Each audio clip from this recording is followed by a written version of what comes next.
My name is Cheryl Buckwalter. My company is Landscape Liaisons. I am mainly a landscape consultant, residential landscape designer, as well as an educator because I love connecting with people. People sometimes ask me, when are you going to retire? I'm like, are you trying to get rid of me or what? And I say, then I look around and I see what's going on in our landscape still, and I say there's just too much work for us to do still, so I'm going to hang in there. The gobbledygook of alphabet soup, certified landscape irrigation auditor, and qualified water efficient landscaper. And so I will just move on into the topics of today. So we're going to talk about the fundamental principles. I like to start almost every workshop, I can't think of one that I don't. Start with some of the baseline principles that we want to keep in mind, and then we go forward. And then putting your landscape plans into action. And that could be a landscape plan drawn on paper, something in your mind, it's a list or whatever your goals and objectives are. Of course, I couldn't go without talking about practical irrigation. I've got some of my favorite things here to show you. And proper planting, ever so important. Pruning with purpose, tools for the job, and then resources. And back on the counter over here, there are some handouts, but also, as Jace had said, the recording will be available, as well as a pretty long list of resources with links. And I don't hand that out because you can't push on the links and get to it without being on your computer. So let us dive in. Here are the fundamentals that I was just mentioning. So we want to landscape locally, so that means using the right plants that belong here, that are adapted to our climates and so forth. Nurture the soil. That's the first topic that I'm going to dive into a bit because it's the foundation of our landscapes, and it is the saving grace to much that we do and how we want to support plants and trees. Wildlife habitat, so we certainly want to take care of our pollinators, invite them into our gardens, and water and air quality, less to the landfill. So you'll be hearing me talk a lot about don't shear this, don't bzzz, because all that goes to the landfill usually. And then conserve energy and of course conserve water. So when I speak to water-wise approach, and up in the left-hand corner you can see river-friendly landscaping logo. When I was in school a bazillion years ago, we were talking about xeriscaping, if anybody's heard that term. Not zero, but xera. And then there's river-friendly landscaping, there's water-wise. Basically, we're using the same principles. And so I put it there so that if you hear something that it's, Russian River water-friendly, or any other area, we are working on the same principles because these are an integrated approach to our landscapes. So I like to keep all of these in mind as we're thinking about the design, the installation, the maintenance, and the management of our landscapes. So there's different things that we can think about during and throughout the process. So as I said, healthy soils, that is the foundation of our healthy gardens.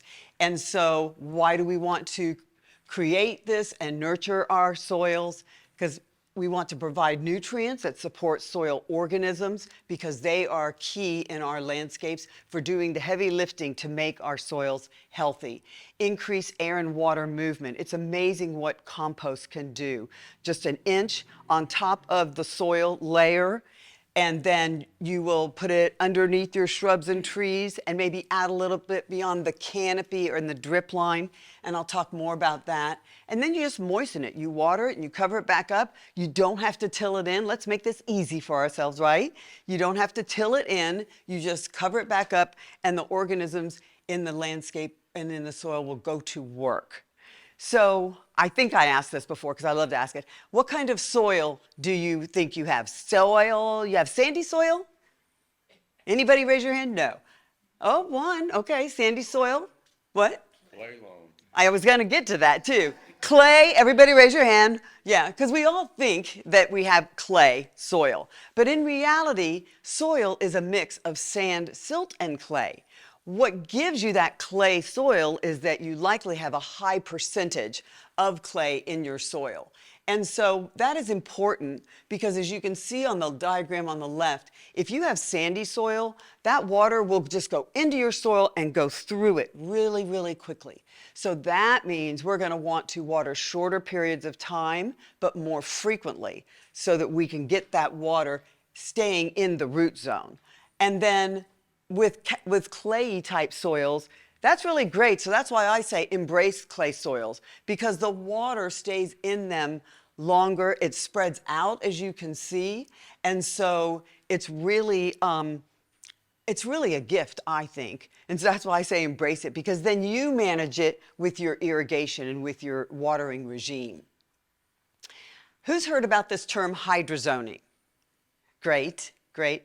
It's very simple, really. It's talking about water. So you're grouping your plants according to their water requirements. Are they a low water use plant, high water use plant, or what?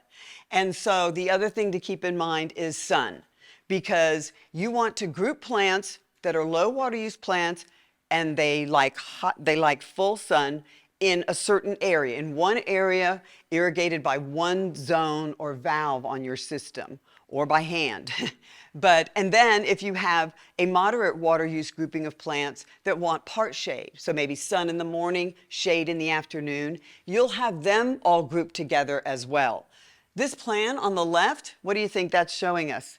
Mixed hydrozones, because as you can see, here's high water use, moderate, low, very low.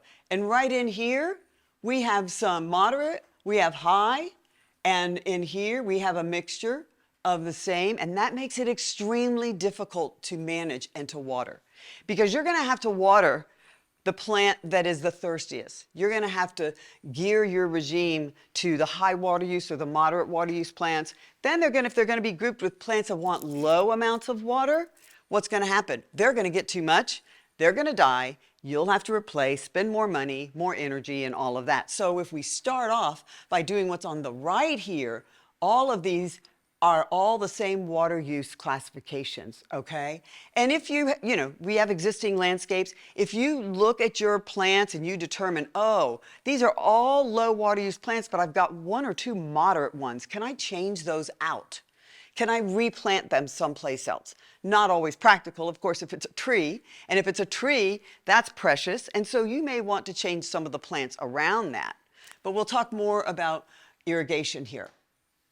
So with practical irrigation, on the left-hand side, you can see what's called rotary or precision type nozzles. So in your sprinkler head that pops up here, you put this special nozzle in it that puts the water out in these streams like this. They apply bigger drops of water and they apply the water more slowly so that it has longer time to soak into the ground and less runoff. Now what happens, how many of you might have these types of nozzles already? Because you might check into that, because a lot of the existing sprinkler bodies, you just take it out and put it in. And I have this nifty tool here that you pull up. You can pull up your sprinkler body, and then you position this around your sprinkler, not your finger, around your sprinkler to hold it up while you're then putting in the new nozzle. So it's a nifty little tool. And so the other thing about this is, as I was talking about with sandy soils, how you want to water more frequently, but for a shorter period of time. That's what this cycle and soak is about. And that applies to any soils and any watering. So what you can do is turn on your irrigation system and let it run, and then watch it, the sprinklers, let it run and watch it. As soon as it starts to run off, that's when you know you cannot water past that 4 or 5 minutes at a time. Because as soon as it's running off into the gutters and ultimately the streams and rivers, then what you do is you employ the cycle and soak method. You say, okay, if I can only water for 4 minutes, then that's the maximum that I'm going to run my system. And then what this talks about, a buffer zone, this could be a landscaped area or materials such as a strip of gravel maybe, that if there is overspray from your sprinklers, then that overspray can go into this planted area and be used. It's beneficial use for the other plants. I'm not sure if I said it, but in rotary type nozzles, because they do put out less water and bigger droplets. You likely will need to run that cycle, run your system a little longer to make up, another cycle to make up for the amount of water that we really need to get into the root zone of our plants. And I'll show you some tools to figure that out too. And then this on the right-hand side are micro sprays, and I really discourage them. I know they're popular. They might be great in like an edible garden or raised planter boxes, but they put out as much water and sometimes more than traditional types of sprinklers. So that's a lot of water. And so we really want to think about using them. Two different types of emitters, and I have some up here to show you. And so this, minus the cobweb, so the top one is called a point source or button emitter. And that's what's going on here with this black tubing. So there's just an emitter that's poked into this tube, and they're usually placed at a plant. So that's why we call them spot watering. And so keep in mind that there are all these colors of emitters. My goodness, they're putting out different amounts of water per hour. So it could be 0.5 gallons an hour, 1 gallon, 2 gallons, and on up. So it's important to know. And it's a little tricky because the manufacturers don't necessarily use the same color emitters for the same amount of water that they're putting out. That's not very nice, is it? All right, so then we have line source. I have a new pointer here. Line source, these are emitters that are built right into the tubing, okay? And I like this because what you do with this, as opposed to the spot, you might be watering some plants over here. This is usually applied in more of what's called a grid pattern. So typically, and you can get these with the emitters placed at 12, 18, and 24 inches. I typically, even though the manuals will say 18 inches apart for clay soils, I still find that 12-inch emitters apart like this. And then the spacing between these grids is 12 inches as well. That really gives me the spread of the water that I want and helps me manage it as well. It's definitely lower maintenance. And then you take these landscape pins, and I use them liberally. You will place them over the lines like that to hold them down flat and secure to the soil. And then you cover it up with mulch so you don't see it and you're good to go. Okay, I've lost my pointer. Where'd she go? Right here. Thanks. I'm like, where are you? Okay, whoops, back one. So this is an example of a new plant that's gone in, and it is ever so important for an emitter to go on the root ball. As you can see on this diagram, so here's the center of the plant, and then there's emitters going around it. Sometimes you want one, well, I always do two, a minimum of 2 emitters, even for small plants. I see a lot of times just one, and you can see here's another emitter line there, and there's one there.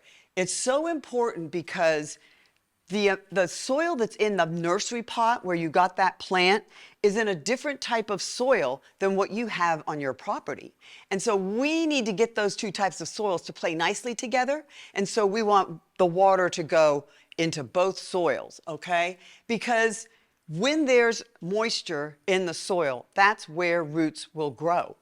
And that's where the spot emitter, these little, the little ones that we just poked into the tubing, that makes it more challenging. You will have to make sure you grow the system. And by that I mean, as the plant matures, and what's up here, you're gonna have that and even more underneath with roots, you need to add more emitters. Whereas if you start off with a grid of this inline drip type, then you're good to go. You're not having to move that tubing or anything. And this on the diagram here is just showing as the plant or tree matures, you add more rings because these roots, we want them to go down and out. And so keep in mind, if you have landscaping already and you go and put a new plant in there, you're gonna need to hand water it or give it supplemental water in some way because everything else has roots established. And so if you just put it in and ignore it, it won't survive. This is what I was talking about, our canopy is this canopy. And here's the drip line. And look how much farther out the soil, the roots go out into the soil. So you want to check your soil moisture so that you can be sure to, another new pointer, so you can be sure to water the entire root zone. This is a soil probe or soil auger, people will call it. And what you do is you press it down into the soil, you twist it and pull it up. And I have a picture right here where you can see over here there's some roots in that first part. And then look how much sandier it looks like. But you can see the core of soil and how moist the soil is going down.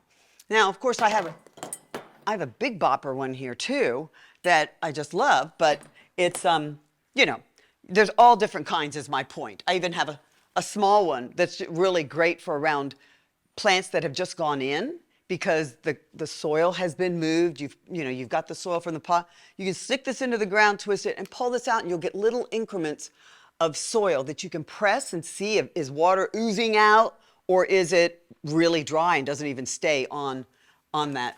What's the name of that tool? This little guy is called a soil sleuth. Sleuth, S-L-E-U-T-H.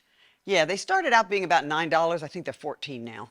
But yeah, if you just Google soil sleuth, then you can find those. And then the don't of this is you can see this is hitting the trunk. You do not want water to hit the trunk. We do not want runoff. And here's a variety of controllers. And the beehive is on the rebate program, isn't it, Jace? Yes.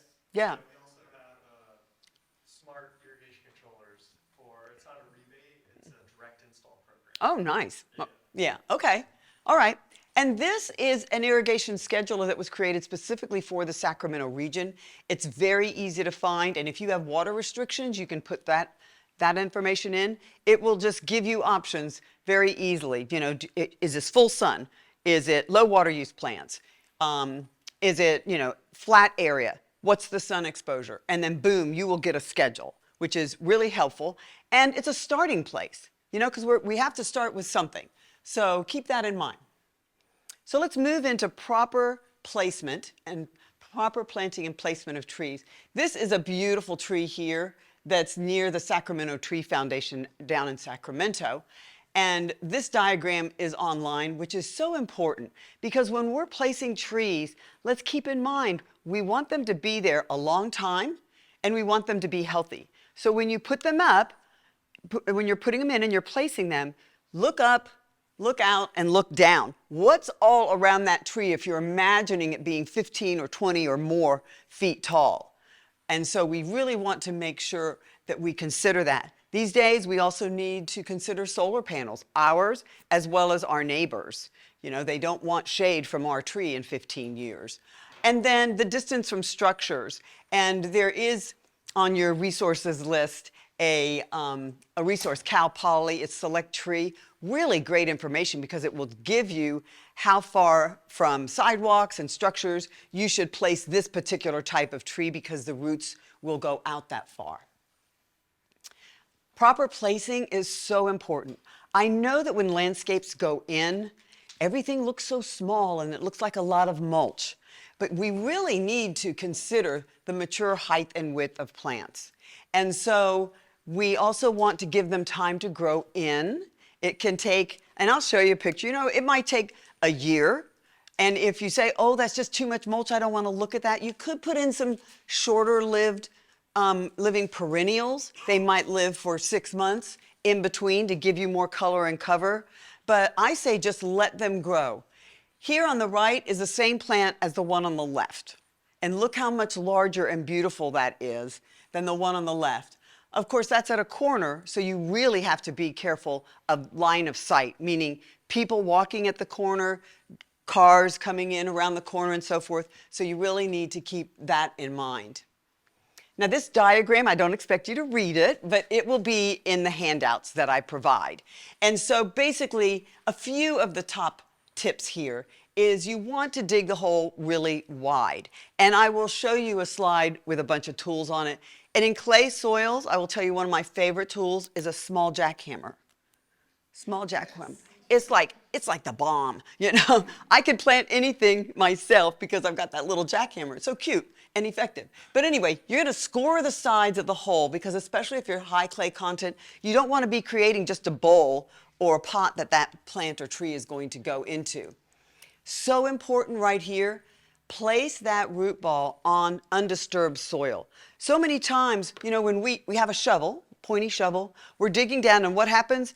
We end up with a hole like this, and then the sides go up, right? What's going to happen? We put that tree in there, and it's going to start slumping and slumping and slumping till it gets into that bottom of that V, and then it's going to be too low on the top surface, because as this says, you want the crown of your root ball a little bit higher, because you're going to be putting mulch here, and no more than about an inch of mulch there on the root crown, because you still need air to get into those roots.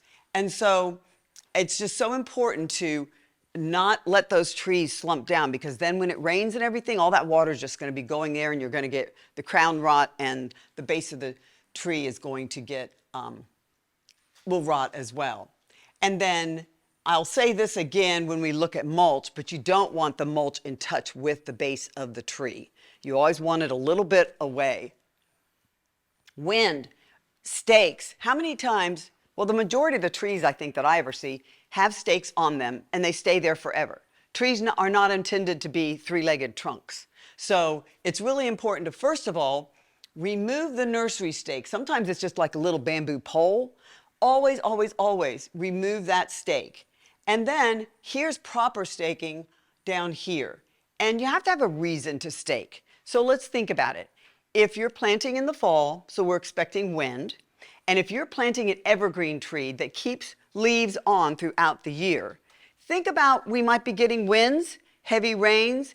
Is that tree really strong enough to stay on its own with this top when we don't have the roots established yet?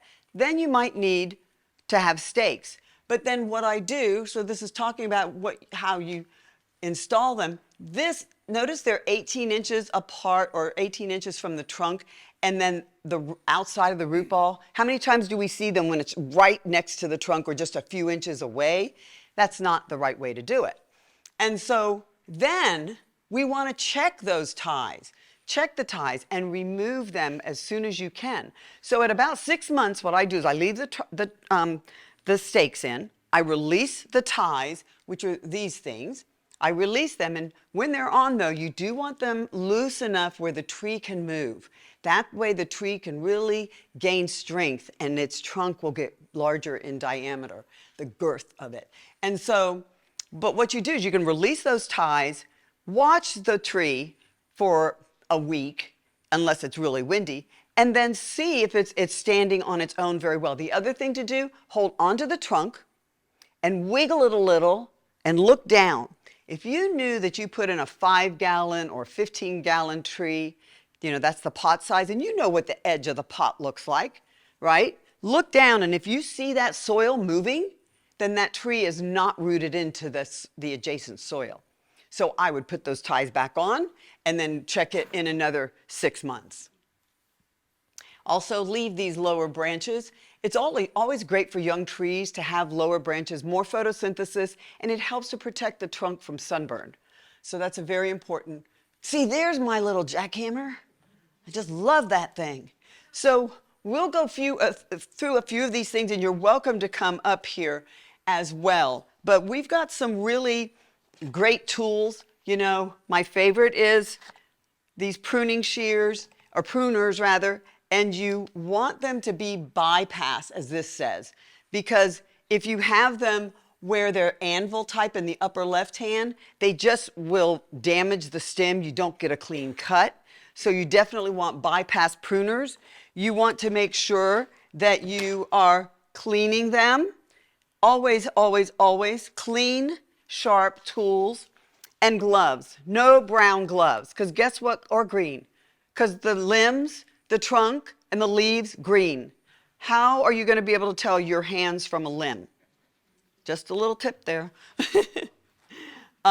Okay, so anyway, so there's all kinds of great tools here. This is another one of my favorites. This extends. This is really great for getting into ornamental grasses, and I'll show you some in a minute, as well as around the base of the plant. If leaves have gotten in there, you can just easily go in there with this little rake. I just love it. It's telescopic. It is. Yeah. Yes. Better living through not having to bend over. Yeah, that's what I'm all about. So Why are we pruning? Let's move into that. So here are some of the reasons, purposes, goals to prune. We have to have a reason.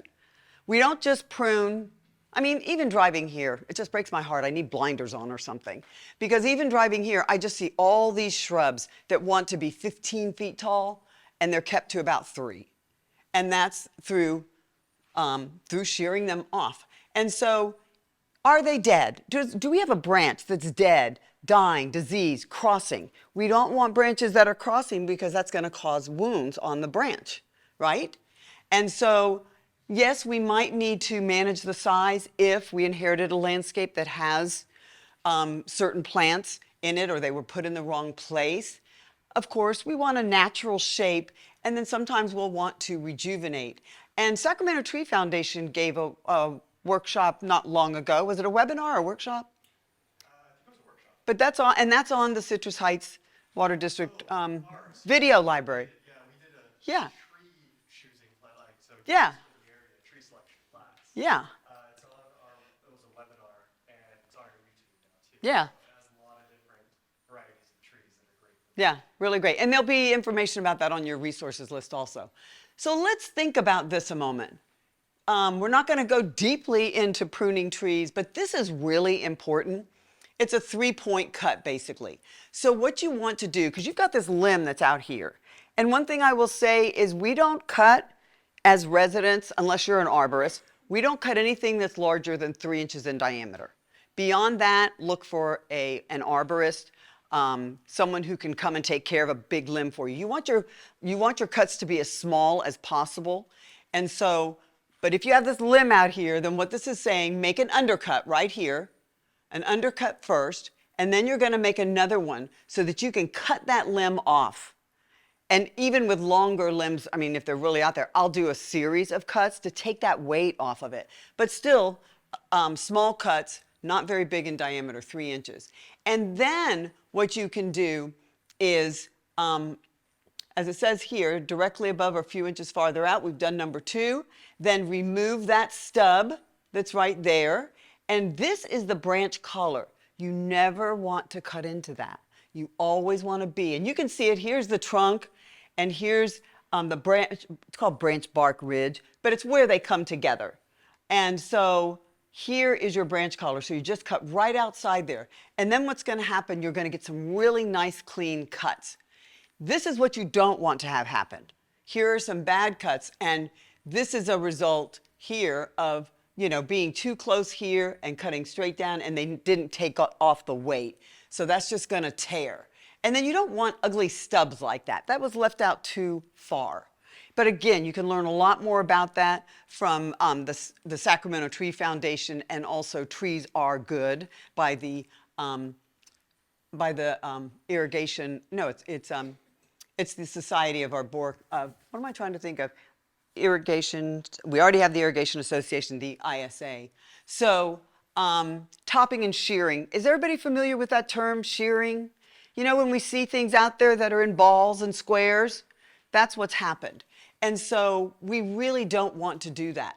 It does trigger a survival mechanism. And so you get this flush of all new growth, and I have a picture about that. And then that's going to invite insects and other pests to come in, because this is all fresh and lovely leaves and so forth. And it does cause these pest problems because large wounds and weak growth are susceptible. And then you get that flush of new leaves. Also, poorly attached. I've got a picture of this. So what happens is, if you have, this is your trunk, and this is a nice branch that really was well seated in the trunk, right? You cut that off, top it off like this, and then what happens is you get these little branches that come up, and they're just kind of sitting there on top of they're not digging deep into the trunk. They're just in the outer bark. And so that can cause bad accidents. Those branches can just drop off and so forth. They could fall on your house, anything like that.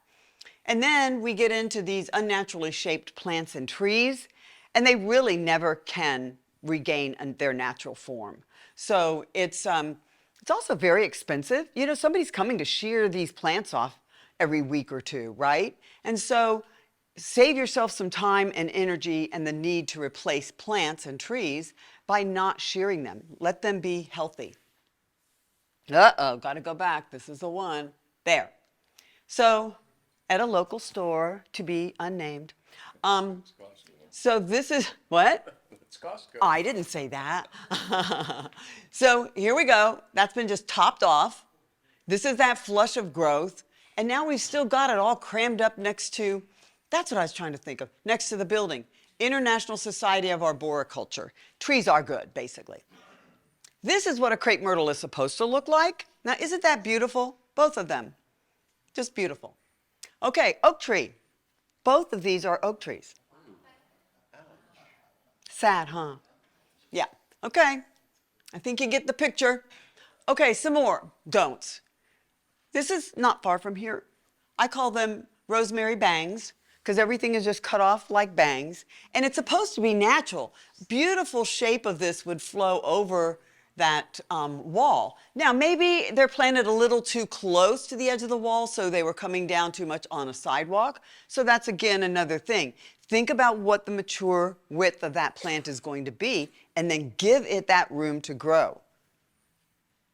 Shearing, and then this, right? Just more green waste to the landfill, because it always results in plant decline. Okay, so this is a way that you can edge. To create an edge, these are some rocks down here. And so to create this edge, you just use those hand pruners and you can lift up some of the top branches and then go in and prune selectively. You're going into the crown or the body of the plant. You don't want this where it's just sheared off and then you see, I bet you're going to be driving around now looking for all this, right? But you're going to shear off and have this old dead stems here instead of it looking more natural. Here's another tip. So this is a grevillea. It's a non-native, but this particular one has red flowers and the hummingbirds love it. So this is the branch that we want to take off. And so what we're doing, as I was saying before, we're just lifting it up and then we're going back to, this is the one we're taking off, we're going back to that other branch and we end off with just a straight little cut that then when this foliage is let back down, you don't see that cut off edge, okay? Pruning perennials for garden life.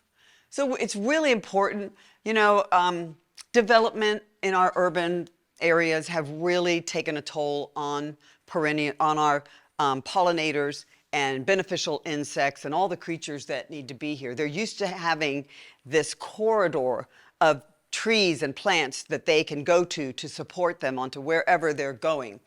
And so we want to keep in mind in our gardens to leave some of these spent flowers like this cone flower here and the seed pods and so forth, because these are going to be perfect nesting places for our life in the garden to have food during the winter and really throughout the year is what we want, but places of safety, okay?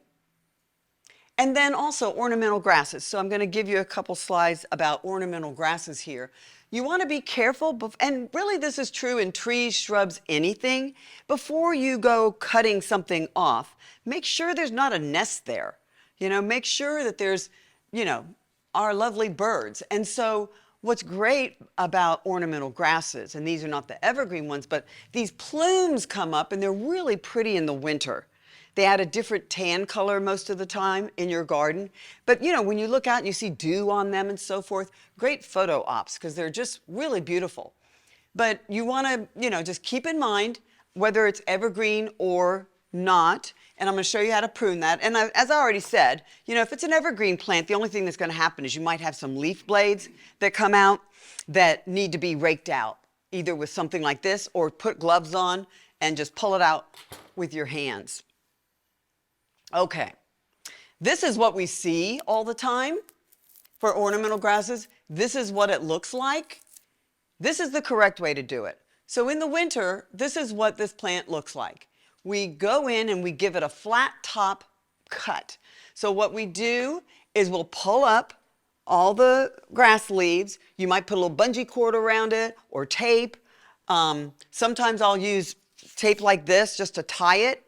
And then what I will do, and this is in the spring, I'll look for where the green is starting to come up. I don't want to cut into the green because that's the new foliage, but you're pulling it up and then you're just cutting straight across like bangs. But in this case, it's great because this is how it results instead of that look on the right.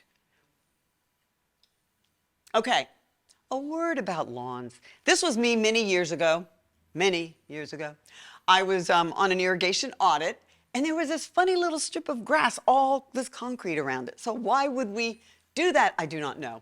And over here, is that really functional? I don't know if there's football games going on or whatever. There are some handouts here for grass cycling and mulch. And basically what grass cycling is doing is, you see there's no bag on the back? So there's a blade that you can put on your mower or buy a mulching mower. And it's a blade that basically cuts the leaf blades up into smaller pieces. And then you just leave that, okay? You leave that and then it will break down, decompose, and work into the soil. That's a great thing. If your grass is really high, you're probably going to need to take a first swipe at it, but you also want to leave your grass high and like 3.5 inches. And that's so that that grass will help to cool and moderate the soil's temperature and shade the roots and keep that moisture in. So if you don't need your lawn or you only need a smaller portion, then let's consider a turf conversion. So here are a few pictures about a turf conversion. Yes, this is what we see all the time, mowing. And then this is me over here. You talk with the clients or with the residents. You work out your plan, basically. This on the left-hand side is a sod cutter, and that's what this is right here as well. What happens with that is it rolls up the sod, and then it's getting removed. A great thing to do, if you do have time, is to leave the sod there. One thing you can do is turn it over. Or if you want to create a mounding area in your lawn, where your lawn used to be in your landscape, you might use some of that sod there. And so if we can keep it on site, that's great. And that's also where, if you have, 3 to 6 months, say, depending on the weather and how much rain we get and so forth, you might want to do what's called I'm losing that word again. It's called lasagna mulching or lasagna layering. And so what you're doing is you are leaving that grass in place. You will, a reminder, thank you. You'll leave that grass in place though, and then you will put layers of compost and then cardboard and then compost again and overlapping and so forth. There's good resources available to explain that in detail, and you water each and every layer. And that way what you're doing is you're letting that all decompose right on site. This is just a few examples of the process. This was a stream bed coming down from a downspout. All these stakes are where the plants are going to go.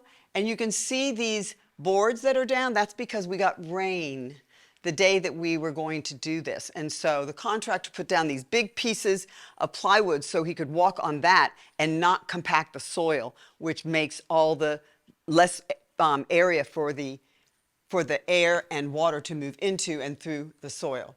And then irrigation. This little gizmo right here is very good for drip line, and it's a little pop-up. And so when that valve or that zone is on, it pops up to let you know it is functioning, okay? And so it does have to be attached to the PVC in the ground, but it's a great little tool. And then here we're just finishing up. That's our rain garden that goes, it's just a depression in the soil where the water is directed to it from a downspout, for example. And then we put plants in there that can take that inundation of moisture and rain, and it goes away within a couple of days.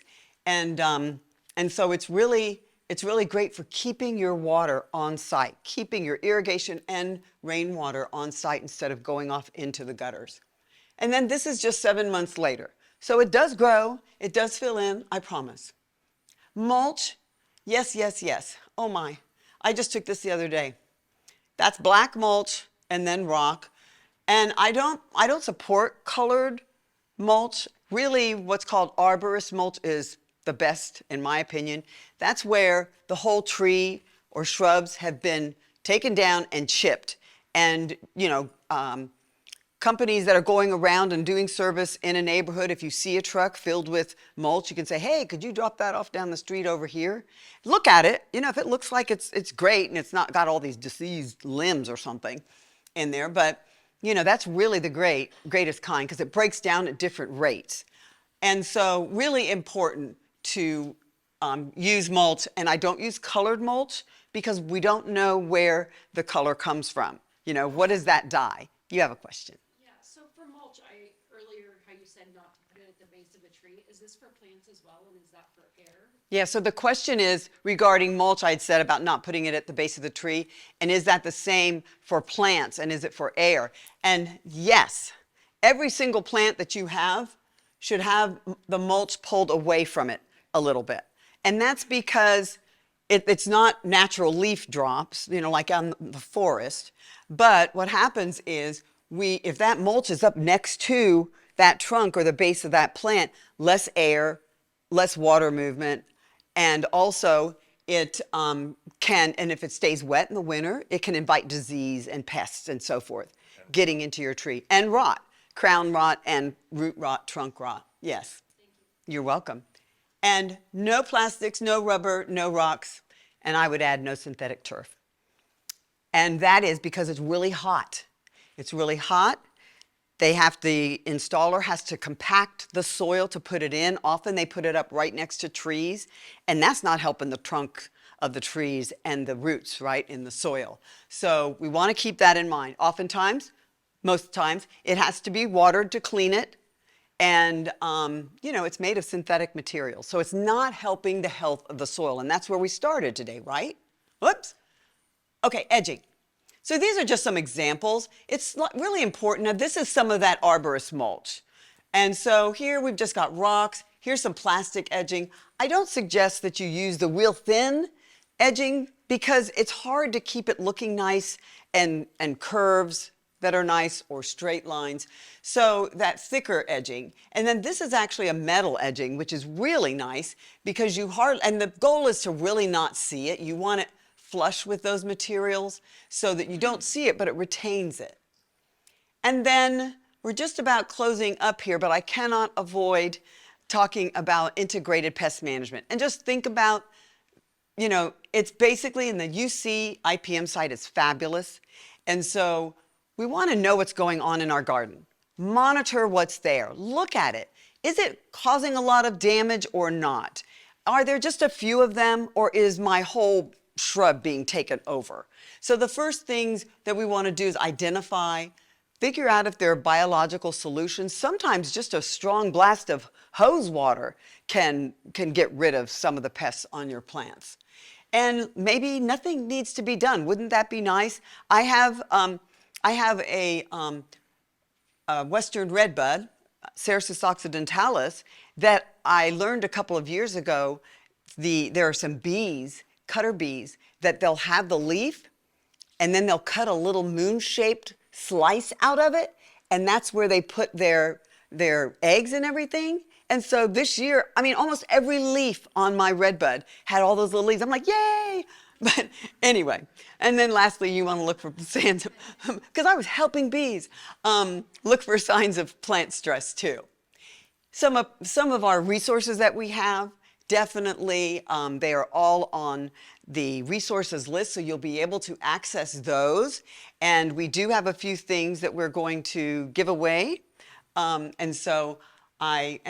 this book is there. I'm going to give one of those away and one of those. So we'll have a raffle here in a moment. So would you like to do the raffle, or would you like to ask questions first? Can we start with questions? I actually have questions. Okay, Well, yeah, I guess we'll start. go for it. So I have a Myers lemon, Yeah. and it's actually the one at the garden.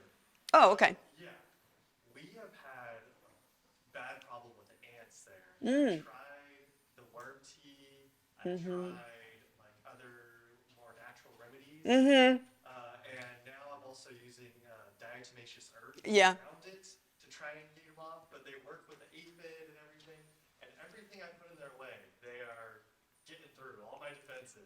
So do you have any recommendations? Yeah, and is everybody or anybody familiar with diatomaceous earth? Yeah, good, good. Yeah, because years ago when I did interior scaping, and that's where I learned about the little soil sleuth, we used that a lot because, you know, there were all these plants in these offices, and basically the bugs would go through there and they get all sliced up and stuff. But, but you know, what I do with ants is I first want to find out where they're coming from and what they're going for.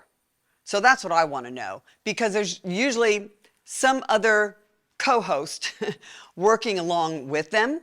And so you've tried a lot of things, but I would be curious about what it is that they're going after. Yeah. And are you seeing any ladybugs? Some, not much. Because it's so interesting. Well, I would shoot you to the UCIPM site. I really would.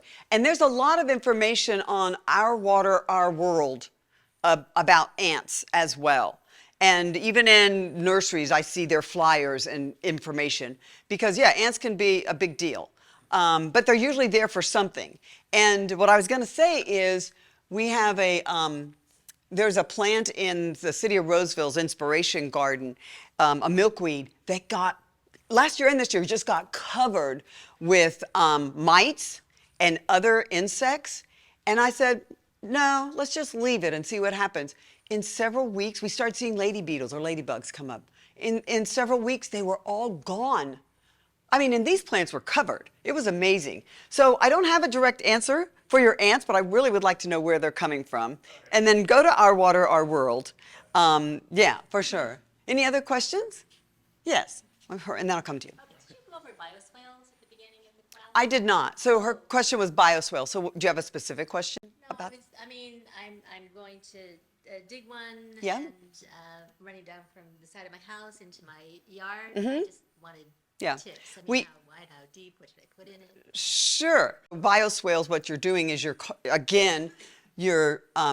moving soil. You are just excavating a swath so that the soil is coming out, and a lot of times people will put it up on the sides for like the berms.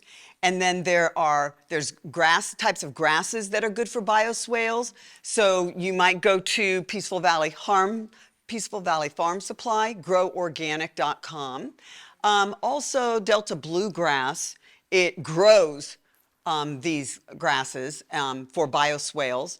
And so you can order them through places like Green Acres, that sort of thing. So there's special plants that can take that water, okay?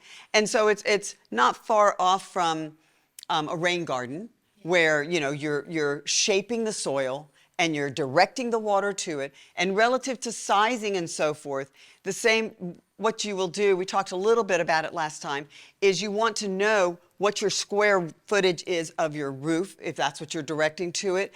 And then there are sizing charts that will help you say, okay, if I'm sending 600 gallons from 1 inch of rain to my roof, how wide do I need to have it and so forth? And generally not deeper than 12 inches, you know. And so there's some resources here that will give you. And, but bioswales are great, just like with creek beds, rain gardens, and that sort of thing. Do you recommend lining them with like the? No, you don't line them. Yeah, sometimes there will be, besides the native soil, you don't line them with anything because you want the water to soak in. And that's the thing about, you know, landscape fabric. I don't use that unless it's a really specific application, because it is manufactured now where there's holes in it so air and water can go in, but they get clogged up pretty quickly. And I see where weeds just start growing on top of them. And then I've gone to projects where I've pulled it up and the soil underneath was just gray, slick gray. I know, it's like, and just smelled poorly. So. I've been doing a lot of this stuff for a long time. I started off doing drips with the little buttons like Yep. you're suggesting Yep. here, and then I've gone. Well, I from don't love that those. Yeah. To ringing. Yep. Ringing them with the 1/4 inch brown with an emitter every 6 inches. Mm-hmm. Why do you do the drippers versus something like that, or is it? Well, I wouldn't use the individual emitters. What I would use are the inline drip, Okay. like this. And you may have seen, because it's become more popular, Well, that's what I'm talking about. I make a ring Yeah. of that, but the 1/4 inch rather than the. I don't use 1/4 inch. You don't use the small one? Can everybody hear him? Yeah, I don't use the 1/4 inch. And sometimes it's called zip line, where they have actual little slits in them, and a lot of water comes out of those. Yeah. And some of them, but the individual emitters, and so what you can do is if you have your tree here, just like we saw in that one diagram, you're doing a ring around it. Right, but that, I mean, for a small plant, you're too far away from the plant. You're putting your water way out. On a small plant or small tree? Small plant. Small plant, I would use the grids like this. Do you know how much water is coming out of each of those emitters? Half a gallon per hour? Right. Okay. So then what is your question relative to those? I have switched from the drip emitters to the yeah. brown, 1/4 inch brown. Okay. And I'm just wondering, I was wondering why you have stuck with those versus. I don't use the drip emitters. I don't use those individual button emitters ever anymore. Oh, Yeah. So Yeah, why? yeah, so the reason is similar to what I was saying. They're good for they're okay for sparse planting. and you step on them. And yeah, you do step on them, and that's why mulch on top of your drip lines or drips is good. Right. And so then you have to go back once your landscape is in and it's maturing. You have to go back and add more. That never happens, or rarely, I should say. And it's just more work. Those buttons just pop off. Those emitters pop off. And so that means then you will need to go out, and you should do this anyway, is from time to time go out and turn on each valve in your system and walk around and listen. Yep. And do you hear hissing? Do you see bubbling? Do you see spurts? Anything like that? So yes, I was just showing the two types, being emitters and the inline, but I really only use the inline. It's less issues. It is. Yeah, yeah, It's great. yeah. Great. Okay, wait, somebody had first. Okay. Okay, go ahead. Can I just piggyback on her question? Sure. Because I'm just curious, can you use that jack shovel to dig your swale line?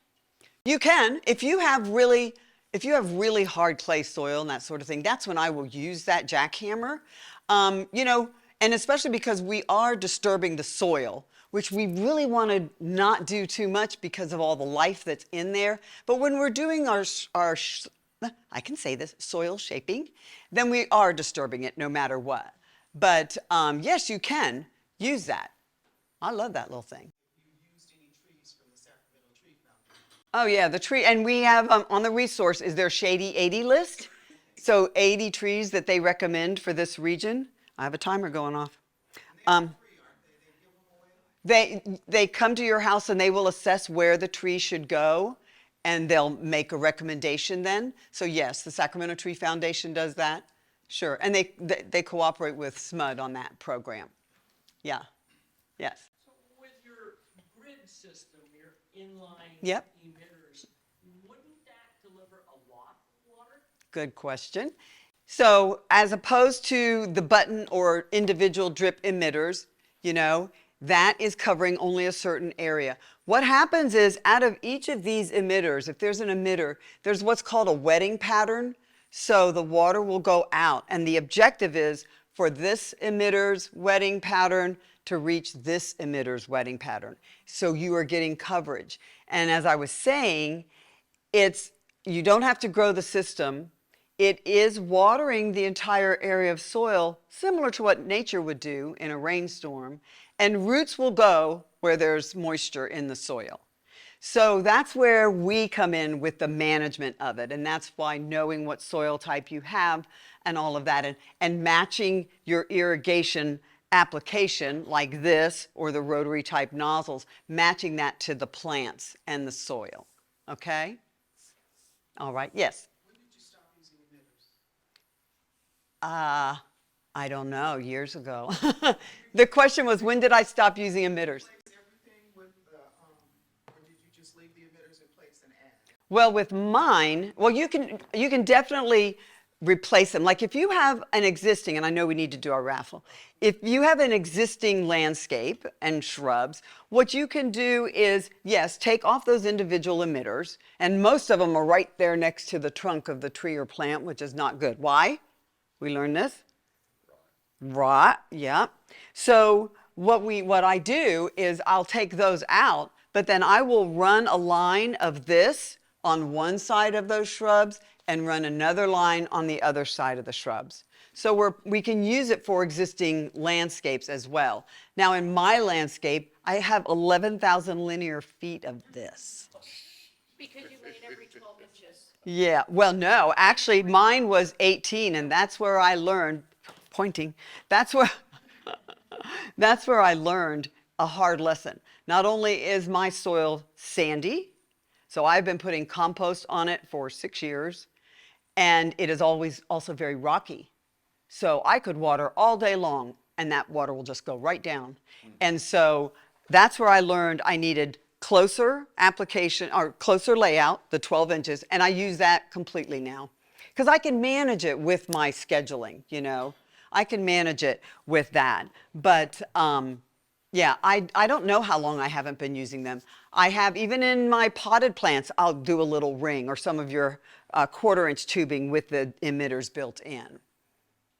You know, there's different applications for it, but you know, sometimes we can't do this somewhere, you know, the drip. But definitely I like that because then you use those pins, you cover it up, and it looks great. All right? During one of the storms, a fence fell on it. Ooh. So it leaned a certain way. Uh-huh. So we tied it just to support it. We put more soil on top, fed it, watered it, you know, pruned the excess branches. Uh-huh. It seems to be doing well, but it has some roots sticking up over the soil. It's pretty high. Would you suggest walling, making a wall? Is it leaning?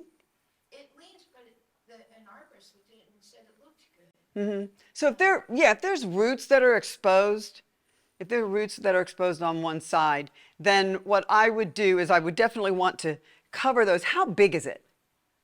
Oh, it's huge. Okay, because if it were smaller, I would try to excavate around it, not real close to the trunk, but excavate around it to try to straighten it more, and if need be, putting soil underneath it. But yes, you want the roots to be covered. Yeah. Definitely. Yeah. Can you cover it? I know the mulch has to be away from the trunk, so I'm assuming you can't cover that root with mulch because it could cause the mold. Yeah, well, if there's, and you're talking about the roots right next to the trunk?